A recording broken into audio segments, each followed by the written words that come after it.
Wameniibia, lakini fedha zangu nilificha vizuri. Sasa nikamtibu mpenzi wangu. Sasa ni muda wa matibabu, nimeleta fedha. Ndiyo, tutamtibu, atapona.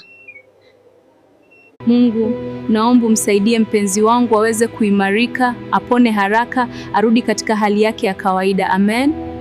Messi, mpenzi wangu atapona kweli? Usiwe na shaka. Kwa kudra zake Mungu atapona. Leta mkasi. Ongeza oksijeni. Pumzi yake inakata.